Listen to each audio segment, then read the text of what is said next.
Hi hello friends, welcome to our channel. இந்த video நாம் இன்றைக்கி எப்படி பார்க்க போகிறோன்னு பார்த்தீங்கன்னா, இன்ஜினியரிங் கிராஃபிக்ஸ். போன வீடியோவில் இன்ஜினியரிங் கிராஃபிக்ஸோட பேசிக்ஸ் பார்த்தோம். ஃபஸ்ட் லெசனை பற்றி எக்ஸ்பிளைன் பண்ணோம். இந்த வீடியோவில் ஃபஸ்ட் லெசன்லேயே கோனிக்ஸ் செக்ஷனில் நாம் எத்தனை கர்வ்ஸ் பார்த்தோம்? Parabola, hyperbola and ellipse. இந்த வீடியோவில் நம்ம எலிப்ஸ் ஃபுல்லாக டயக்ராம் எப்படி வரைய போகிறோம்னு தான் பார்க்க போகிறோம். இந்த வீடியோ பிடிச்சிச்சுன்னா மறக்காமல் லைக் பண்ணுங்கள். ஓகே ஃப்ரெண்ட்ஸ், இன்னும் நம்ம சேனலுக்கு சப்ஸ்கிரைப் பண்ணி கூட பெல் பட்டனை கிளிக் பண்ணி அதில் போடுங்க. அப்போ தான் நான் போகிற எல்லா வீடியோ நோட்டிஃபிகேஷனில் வந்துகிட்டே இருக்கும். ஓகே ஃப்ரெண்ட்ஸ், ஸ்கிப் பண்ணலாம் பாருங்கள். ஸ்கிப் பண்ணினா ரொம்ப கன்ஃபியூஸ் ஆகும். நிறைய பேர் சப்ஸ்கிரைப் பண்ணால் வீடியோ பார்க்கன்னு சொல்லி யூடியூப் ஸ்டூடியோ கமெண்ட் பண்ணுறாங்க. மறக்காமல் நம்ம சேனலில் சப்ஸ்கிரைப் பண்ணுங்கள். வாங்க ஸ்ட்ரெயிட்டாக வீடியோக்குள்ளே போகலாம். ஓகே ஃப்ரெண்ட்ஸ், நம்ம A3 பேப்பர் எப்படின்னு பார்த்துக்கலாம். A3 பேப்பர் பார்த்திங்கன்னா இந்த மாதிரி 20 சென்டிமீட்டர் இந்த மாதிரி ஒரு A3 பேப்பர் நீங்கள் எடுத்துக்கணும். அது எடுத்துக்கிட்டு இந்த இடத்துல பார்த்தீங்கன்னா அதை நீங்கள் மார்ஜின் போனதாவது இந்த 20 சென்டிமீட்டர், இந்த 10 சென்டிமீட்டர், இந்த 10 சென்டிமீட்டர் போடணும், இந்த 10 சென்டிமீட்டர், இந்த 10 சென்டிமீட்டர் நீங்கள் ட்ரா பண்ணிக்கோங்க. இதுதான் வந்து A3 ஷீட்டோட ஃபார்முலாஸ். ஞாபகம் வச்சுக்கோங்க. இதை மாற்றி பிடிங்கன்னா கொஞ்சம் மார்க் கம்மியாகும். அதை டைட்டில் பாக்ஸ் பார்த்திங்கன்னா நீங்கள் ஃப்ரண்ட் பேஜில் போடுற மாதிரி இருந்தால் போடணும். டைட்டில் பாக்ஸ் பார்த்திங்கன்னா 5 சென்டிமீட்ரு, அப்புறமேட்டு 10 சென்டிமீட்டர் நீங்கள் ட்ரா பண்ணிக்கோங்க. நெக்ஸ்ட்டு இப்போ ஓகே ஃப்ரெண்ட்ஸ், இப்போ நம்ம எலிப்ஸோட கொஸ்டின் பார்ப்போம். என்னென்னா, ஒரு எலிப்ஸ் வரையணும். அது ஃபோக்கஸ்லேருந்து வெர்டெக்ஸ் பார்த்திங்கன்னா 20 மில்லிமீட்டர் கொடுத்துருவாங்க. அதோட எசென்ட்ரிசிட்டி பார்த்திங்கன்னா 2/3 கொடுத்துருவாங்க. நம்ம டேஞ்சன்ட்டு நார்மலாக அதை வச்சு ட்ரா பண்ணணும். எலிப்ஸ் ட்ரா பண்ணிட்டு ஃபஸ்ட்டு கிவன் டேட்டா எப்படின்னு பார்க்கலாம். கிவன் டேட்டாவில் வெர்டெக்ஸ்லேருந்து ஃபோக்கஸ்க்கு 20 மில்லிமீட்டர் கொடுத்துருவாங்கன்னு சொன்னேன். அப்போனா VF பார்த்திங்கன்னா 20 மில்லிமீட்டர் கிடச்சிருச்சு. எசென்ட்ரிசிட்டினா அது 2/3 கொடுத்துருந்தான். ஈனா எசென்ட்ரிசிட்டி 2/3. எசென்ட்ரிசிட்டிக்கு ஒரு ஃபார்முலா ஃபஸ்ட்டு போன வீடியோவில் சொல்லியிருந்தேன். அதாவது ஃபோக்கஸ்லேருந்து டிஸ்டன்ஸ் ஃப்ரம் த ஃபோக்கஸ்லேருந்து divide by distance from the vertex, distance from the directrix. அதாவது ஃபோக்கஸ்லேருந்து வெர்டெக்ஸுக்கும் வெர்டெக்ஸ்லேருந்து ஃபோக்கஸ்க்கும் வெர்டெக்ஸ்லேருந்து டைரக்ட்ரிக்ஸ்க்கு ஒரு டிஸ்டன்ஸ் தான் பார்த்தீங்கன்னா E. அப்போ ரெண்டு ஃபார்முலா ரெண்டு ஈக்குவேஷன் ஈக்குவல் ஆகிறனால நம்ம ரெண்டு ஈக்குவேஷன் ரைட் ஹேண்ட் சைட் மட்டும் எடுத்துக்குவோம். VF/VD = 2/3 கிடச்சிச்சா. இந்த ஈக்குவேஷனும் இந்த ஈக்குவேஷனும் ஈக்குவல் ஆகுதா.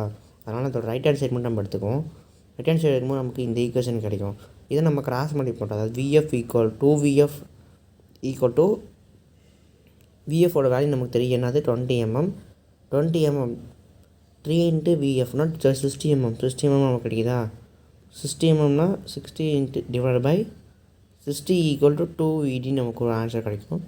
இந்த 2VD நம்ம பண்ண முடியும். நம்ம 2 மல்டிப்ளை டிவைடில் வருமானு சைடு வரும்போது டிவைடில் வந்துச்சுன்னா அப்போ வீடியோட வேல்யூ என்னது 30 mm. வீடியோட வேல்யூ தான் பார்த்தீங்கன்னா 30 mmனு சொல்லிட்டேன். இவங்களுக்கு இப்போ புரிஞ்சிருக்குன்னு நினைக்கிறேன் சாமி. இப்போ நம்ம வாங்க ஸ்ட்ரெயிட்டாக எலிப்ஸ் வரைகிறதுக்கு பார்த்துருவோம்.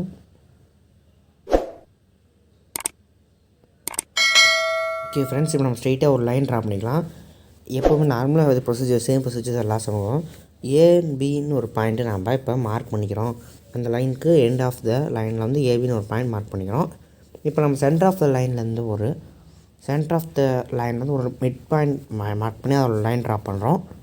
அந்த லைனுக்கு பார்த்திங்கன்னா நம்ம ஒரு பாயிண்ட் Dன்னு சொல்லி ஒரு பாயிண்ட்டை வந்து நோட் பண்ணுறோம்.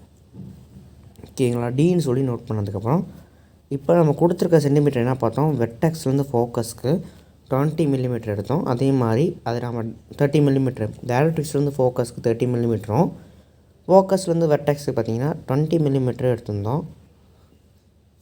இப்போ நம்ம டைரக்ட்ரிக்ஸ் வந்து வெர்டெக்ஸுக்கு பார்த்திங்கன்னா 30 மில்லிமீட்டர் எடுத்தால் VFன்னு 2 பாயிண்ட்டை நோட் பண்ணிக்கிறோம். ஓகேங்களா. அதை நம்ம மெஷர் பண்ணோம். டயக்ராமில் நம்ம மெஷர் பண்ணோம். அதனால் ஒரு லைன் ட்ரா பண்ணி வெர்டெக்ஸ்லேருந்து டைரக்ட்ரிக்ஸுக்கு பார்த்திங்கன்னா எத்தனை மில்லிமீட்டர், 50 மில்லிமீட்டர். இதில் பார்த்திங்கன்னா டயக்ராமில் மில்லிமீட்டர் நீங்கள் மென்ஷன் பண்ணாதீங்க. நான் வந்து தெரியாமல் மில்லிமீட்டர் மென்ஷன் பண்ணிட்டேன். நீங்கள் யாரும் இந்த டயக்ராமில் மில்லிமீட்டர் மென்ஷன் பண்ணாதீங்க. ஓகேங்களா. இப்போ நான் 50 மில்லிமீட்டர்னு சொல்லி கொடுக்குறேன். ஏரோ ஹெட்ஸ் கொடுக்கணும். முக்கியமாக ஏரோ ஹெட்ஸ் 3:1 ரேஷியோவில் பார்த்தீங்கன்னா நீங்கள் ஏரோ ஹெட்ஸ் கொடுக்கணும். இந்த மாதிரி கொடுக்கக்கூடாது. நான் டயக்ராமாக இப்படி சொன்னேன். அதனால் இப்படி சைடில் கொடுத்துக்கோங்க. 50 mm போடாதீங்க. நெக்ஸ்ட் இதுக்கு பார்த்தீங்கன்னா 20 and 30 mm நடுவில் டிஸ்டன்ஸ். அதை நீங்கள் லைன் ட்ரா பண்ணியும் போடலாம். நெக்ஸ்ட்டு வந்து பார்த்திங்கன்னா வெர்டெக்ஸ் லைனுக்கு பார்த்தீங்களா, அது அந்த பாயிண்ட் மார்க் பண்ணுற மாதிரி 90 டிகிரி எடுத்து ஒரு ஸ்ட்ரெயிட் லைன் ட்ரா பண்ணிக்கோங்க. வெர்டெக்ஸில் ஒரு ஸ்ட்ரெயிட் லைன், அது வெர்டெக்ஸ் பாயிண்ட்டில் நோக்கி தான் நான் வச்சுக்கிறேன். இப்போ ஓகேங்களா. இப்போ வெர்டெக்ஸுக்கும் ஃபோக்கஸுக்கும் டிஸ்டன்ஸை காம்பஸில் நீங்கள் மெஷர் பண்ணி சென்டர் ஆஸ் வெர்டெக்ஸை சென்டராக வச்சு வியை சென்டராக வச்சு மேலே ஒரு ஆர்க்கு கீழே ஒரு ஆர்க்கு அதே சென்டிமீட்டரில் ஆர்க் அடிச்சதுக்கப்புறம் உங்களுக்கு அதை நான் பாயிண்ட் நோட் பண்ணோம். அந்த பாயிண்ட் நேம் பார்த்தீங்கன்னா மேலே இ டேஷ் கீழே இ டேஷ்னு சொல்லி நம்ம பாயிண்ட்டு நோட் பண்ணிக்கிறோம். ஓகேவா ஃப்ரெண்ட்ஸ்?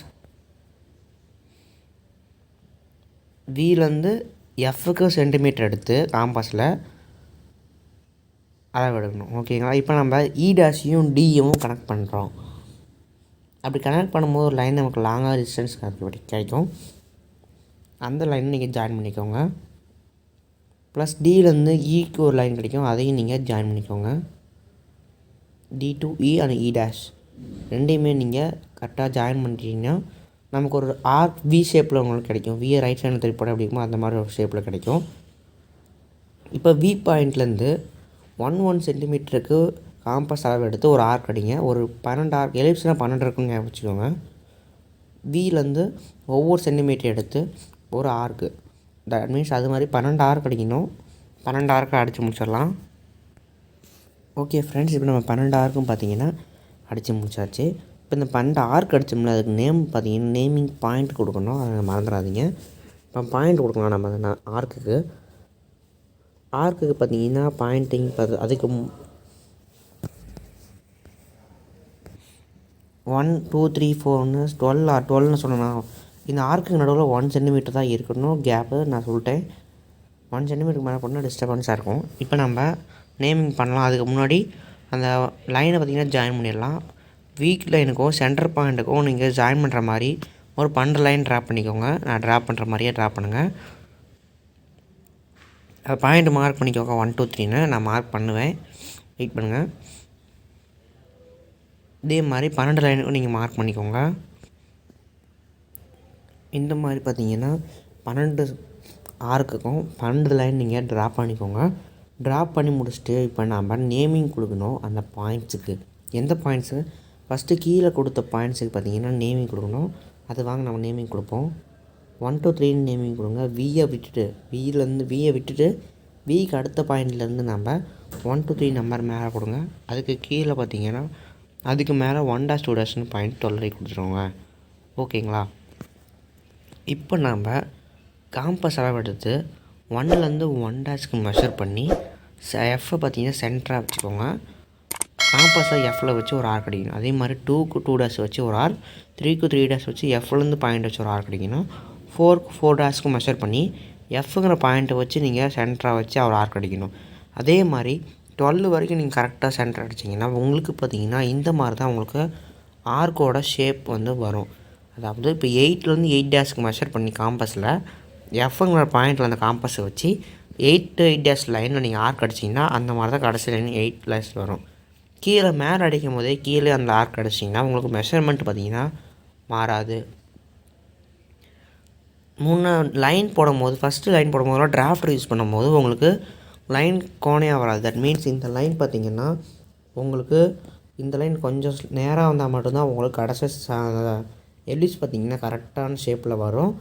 இல்லைன்னா எலிப்ஸ் இல்லைன்னா எப்படி போகணும்னு பார்த்தீங்கன்னா எலிப்ஸ் இப்படி கீழே இதில் போய் ஆர்க் வெளியே வரும் ஆர்க்கு. இந்த மாதிரிலாம் போட்டால் தப்பு. அதனால் அந்த லைன் பார்த்திங்கன்னா இப்படி கிராஸாக போகக்கூடாது. லைன் ஸ்கேல் வச்சு நீங்கள் போகும்போது 90 டிகிரி மெஷர் பண்ணி கரெக்டான ஆங்கிளில் லைன் ட்ரா பண்ணிக்கோங்க. இப்போ இந்த மாதிரி நம்ம 12 ஆர்க்கையும் 12க்குமே நம்ம ஆர்க் வரைஞ்சிட்டு கடைசியாக அந்த வி பாயிண்ட்லேருந்து வெர்டெக்ஸ்னாவே ஸ்டார்டிங் பாயிண்ட்டாக வெர்டெக்ஸ் அதுலேருந்து நம்ம வரைஞ்ச ஆர்க் எல்லாமே கனெக்ட் பண்ணோம்னா நமக்கு ஒரு எலிப்ஸ் ஃபார்ம் ஆகும். கடைசியாக நீங்களே பார்த்துட்டுருங்க, எலிப்ஸ் ஃபார்ம் ஆகும் பாருங்கள்.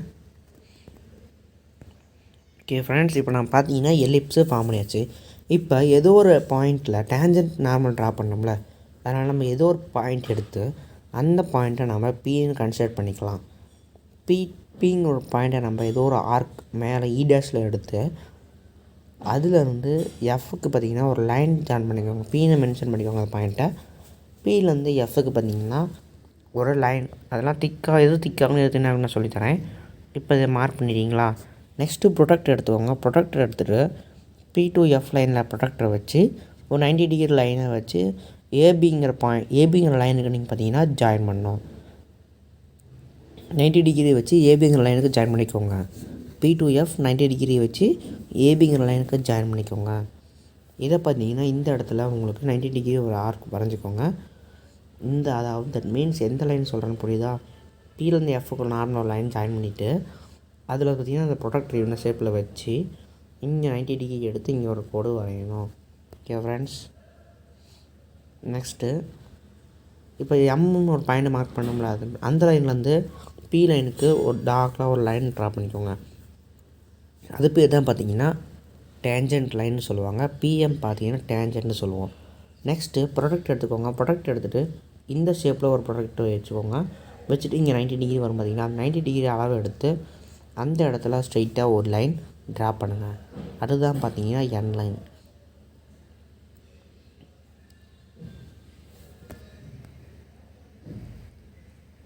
P2M பார்த்தீங்கன்னா டேஞ்சன்ட். Pலேருந்து N வரைக்கும் பார்த்திங்கன்னா நார்மல் லைன் ட்ரா பண்ணிக்கோங்க. அந்த பாயிண்ட்டை பார்த்திங்கன்னா Nன்னு கன்சிடர் பண்ணிக்கோங்க. லைட்டாக 90 டிகிரி இருந்தால் போதும். இந்த இடத்துல நீங்கள் என்ன பண்ணணும், 90 டிகிரி சிம்பிள் ஒன்று போட்டுக்கோங்க. ஏன்னா எம்முக்கு எனக்கு ஜாயின் பண்ணுறோம்ல, அதனால் 90 டிகிரி சிம்பிள் நீங்கள் போட்டுக்கோங்க. இப்போ பார்த்தீங்கன்னா நமக்கு ஃபுல் டயக்ராம் இதிலேயே ஃபினிஷ் ஆகிடுச்சு. ஓகே ஃப்ரெண்ட்ஸ், இது இன்னும் முடியல. நம்ம மில்லிமீட்டர் மறக்காமல் போடவே கூடாது டயக்ராமில். இது கம்ப்ளீட்டாக நீங்கள் பண்ணிங்கன்னா உங்களுக்கு எலிப்ஸ் டயக்ராமுக்கு ஃபுல் மார்க் கொடுத்துருவாங்க. எலிப்ஸ் இந்த மாதிரி உள்ளே வரணும். இப்போ எலிப்ஸுக்கு நம்ம பாயிண்ட் கொடுக்கணும். அந்த பாயிண்ட்டை கொடுத்துருவோம். எலிப்ஸ் சர்க்கிளுக்கு வெளியே அவுட்டரில் பார்த்திங்கன்னா ஏபிசிங்கிற பாயிண்ட்டை நம்ம மார்க் பண்ணிக்கலாம். ஓகே, இப்போ நம்ம கீழே பார்த்திங்கன்னா ஏபிசின்னு மார்க் பண்ணுறோம். மேலே பார்த்திங்கன்னா A-B' மார்க் பண்ணிக்கோங்க. அப்போ தான் நமக்கு வந்து ஈஸியாக பார்த்திங்கன்னா அண்டர்ஸ்டாண்ட் ஆகும். மார்க் பண்ணியாச்சு. இப்போ நம்ம நெக்ஸ்ட் என்ன சொல்லலாம், கிவனட்டாக மேலே எழுதிக்கோங்க. கீழே பார்த்திங்கன்னா PM டேஞ்சன்ட், PN பார்த்திங்கன்னா நார்மல்னு சொல்லி மெஷர் பண்ணிக்கோங்க. Okay friends, all dimensions are in எம்எம்னு சொல்லி நம்ம கொடுத்துருந்தோம் பார்த்தீங்களா. இவ்வளோ தான் நம்ம வீடியோ. இதை நீங்கள் கம்ப்ளீட் பண்ணிங்கன்னாவே முடிஞ்சது. இந்த வீடியோ பிடிச்சிச்சுன்னா லைக் பண்ணுங்கள். இப்போ நம்ம சேனலுக்கு ஃபஸ்ட் டைம் என்ன சப்ஸ்கிரைப் பண்ணி கூட பெல் பட்டனை கிளிக் பண்ணி ஆளில் போடுங்க. இப்போ தான் நான் போகிற வீடியோ உங்களுக்கு ரொம்ப யூஸ்ஃபுல்லாக இருக்கும். ஓகே ஃப்ரெண்ட்ஸ், அடுத்த பார்ப்போம். Tata, bye bye.